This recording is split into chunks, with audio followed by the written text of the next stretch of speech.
Sir, जैसा कि हम सबको पता है, बहुत सारी नंबर ऑफ सर्जरीज़ हज़ारों की तादाद में सर आपने उन पे काम किया है। आप कैसा सर महसूस करते हैं? आप कैसा फ़ील करते हैं सर इस अचीवमेंट के बाद?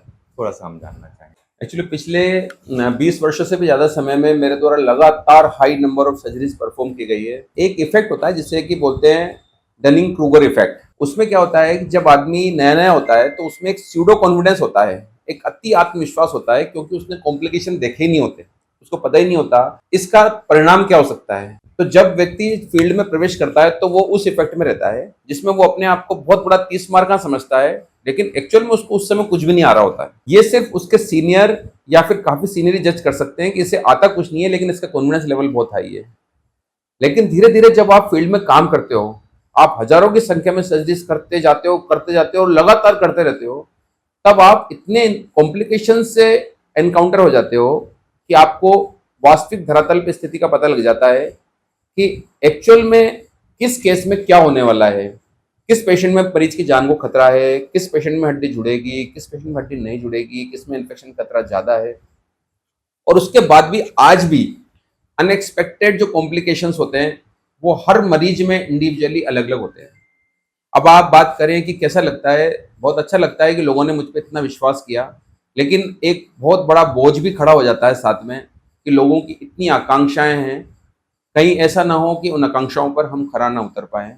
भले ही मैंने 19,000 ऑपरेशन कर दिए हों, 99% रिजल्ट दे रहा हूँ, लेकिन फिर भी 1% पेशेंट तो ऐसे हैं जिनमें मैं रिजल्ट नहीं दे पा रहा हूँ।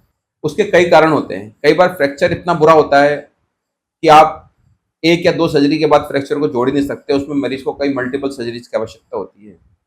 एक इन्फेक्शन ऐसी चीज है जिसमें हमारा बस नहीं है, वो किसी भी सर्जरी में और किसी भी पेशेंट के हो सकता है। जिस मरीज के इन्फेक्शन हो जाए उसमें ऑर्थोपेडिक्स के केस में पूरा केस स्पॉइल हो जाता है। कई बार पेशेंट की खुद की इम्यूनिटी इतनी कम होती है कि उसमें हीलिंग की कैपेसिटी नहीं होती है। मेरे द्वारा हमेशा प्रयास किया जाता है कि ये जो 1% पेशेंट हैं जिनमें हड्डी या तो जुड़ नहीं रही है या इन्फेक्शन हो रहा है या किसी कारण से हड्डी का जुड़ना डिले हो रहा है, उनका भी इलाज मेरे द्वारा ही किया जाए। मरीज फाइनली ज्ञान शांति हॉस्पिटल से कंप्लीट होके ही निकले। हाँ, ऐसा जरूर है कि ऐसा हर केस में नहीं हो पाता है, और अगर मैं ये 1% का भी नंबर निकालूं तो 1,000 केस में 10 और 19,000 केस में 200 सर्जरी लगभग हो जाती हैं, जिसमें मेरे सर्वश्रेष्ठ प्रयासों के बावजूद पेशेंट की हड्डी जुड़ नहीं पाई या उसकी इन्फेक्शन हो गया या हीलिंग बहुत डिलेड हो गई। उन पेशेंट्स के लिए मुझे भी काफ़ी बुरा लगता है, नो डाउट बुरा लगता है, लेकिन ये एक नॉर्मल प्रक्रिया है। मेरे द्वारा जो बेस्ट से बेस्ट किया जा सकता है वो यही है। मैं क्या कोई भी जो बेस्ट से बेस्ट कर सकता है वो यही कर सकता है, क्योंकि अंतिम परिणाम कभी भी डॉक्टर के हाथ में नहीं होता। लोगों की आशाएं रहती हैं, उससे मैं इनकार नहीं कर रहा हूँ, लेकिन आपको इस बात को समझना पड़ेगा कि मेडिकल साइंस एक इनकम्प्लीट साइंस है। आज से 50 साल के बाद जब हमारे 2 जनरेशन बाद के डॉक्टर्स होंगे, वो ये बोलेंगे कि आज से 50 साल पहले तो कोई सुविधा ही नहीं थी, मेडिकल साइंस बहुत पिछड़ी हुई थी।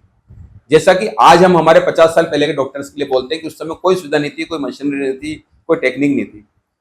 तो जब हमारे 50 साल के बाद वाले डॉक्टर अगर ये बोल रहे होंगे कि हमारे 50 साल पहले जो डॉक्टर्स काम करते थे उनके पास तो कोई सुविधाएं नहीं थी और आज मेडिकल साइंस इतनी एडवांस है, तो उसके हिसाब से हम कितने पहले जमाने में काम कर रहे हैं।